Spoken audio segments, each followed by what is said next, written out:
একটা মেয়ের জীবন কত ব্যস্ততার মধ্যে কাটে সেটা সারাটা দিন হিসাব করলে বোঝা যায়। সকাল থেকে রাত পর্যন্ত শুধু সময় কোন দিক দিয়ে চলে যায় বোঝাই যায় না। আর যদি থাকা হয় সবাই একসাথে তাহলে তো কোনো কিছুর সাথে তালই পাওয়া যায় না। হ্যালো এভরিওয়ান, আসসালামু আলাইকুম। কেমন আছেন? আশা করি সবাই খুবই ভালো আছেন। আজকে সকাল থেকে একটা ব্লগ শেয়ার করছি। সকালে ঘুম থেকে উঠে দেখি আম্মু এখানে রুটিগুলো বানিয়ে রেখেছে, তো আমি একটু ছেঁক দিয়ে নিচ্ছি, মানে রুটিগুলো ভেজে নিচ্ছি। তো এখানে কিছু রুটি ভাজা শেষ আর বাকিগুলো আমি ভেজে নিচ্ছি। সকালে ঘুম থেকে উঠে সারাদিন অনেক বেশি কাজ থাকে, অনেক ব্যস্ততা থাকে, কোন ফাঁক দিয়ে সময় চলে যায় বোঝাই যায় না নিজের কাজগুলো করতে করতে। আর আম্মুকে যদি একটু হেল্প করি তাহলে তো কথাই নেই। আর এখানে অনেক কাজ থাকে যার কারণে এটা আমি গ্যাসের মধ্যে করে নিচ্ছি। যদিও লার্কের চুলায় এরকম রুটি ছাঁকতে আরও বেশি মজা লাগে, সব কাজই একটু কষ্ট হলো, জিনিসটা অনেক মজার। চলে যাচ্ছি দোকানে ডিম আনার জন্য। সকালবেলা ডিম রুটি না খেলে ভালো লাগে না, যতই যাই থাকুক না কেন ডিম তো লাগেই। এরপর ডিম নিয়ে নিচ্ছি। ইব্রাহিমকে ছাড়া তো চলেই না, সে সব কাজে একটু একটু হেল্প করে, যে আমাকে ডিম নিয়ে দিচ্ছে ফলে তিনি, আর আমি ডিমটা নিয়ে বাসায় চলে আসলাম। এর মধ্যে ডিমটা ভেজে নিলাম। ডিম ভাজার পর তরকারি ছিল, তরকারিগুলোকে গরম করে নিয়েছি। এখানে মুরগির মাংস ছিল, আমি বাটির মধ্যে নিয়ে নিচ্ছি জাস্ট সকালে নাস্তা করার জন্য। আনাবিয়ার পাপা বাইরে যাবে, যার কারণে তাকে আগে নাস্তাটা কমপ্লিট করে দিলাম, কারণ পুরুষ মানুষের খেয়ে চলে গেলে দেন বাকি সব কাজ আরও বেশি সহজ হয়ে যায়।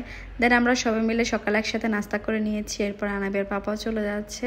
সে হচ্ছে একটু ঘুরে ফিরে আসবে, বাড়িতে আসলে একটু না ঘুরলে কি হয় না, কিছু নিয়ে আসছে বাইক ছাড়া তার চলেই না, যেখানে যাই সাদার বাইক লাগেই। এরপর আনাবিয়ার পাপাকে বিদায় দিয়ে দিলাম। এরপর হচ্ছে আমাদের এক এক করে সবগুলো কাজ রেডি। প্রতিদিন ছাগলের ঘর ইব্রাহিম খুলে, আজকে আমি ওর ছাগলের ঘরটা খুলে দিচ্ছি। আর এই ঘরটা খুলতে অনেক কষ্ট হচ্ছিল, মানে একদম টাইট ছিল এই সিটকেরিটা। তো পরে হচ্ছে ছাগল দুইটাই বের করে ফেলেছি, মাশাল্লাহ। এগুলো হচ্ছে আমাদের একটা শখের ছাগল। এই মুরগির খামারের উপরে হচ্ছে ছাগলগুলোর একটা ঘর বানিয়েছে। এই ঘরের মধ্যে দুইটা ছাগল সব সময় থাকে।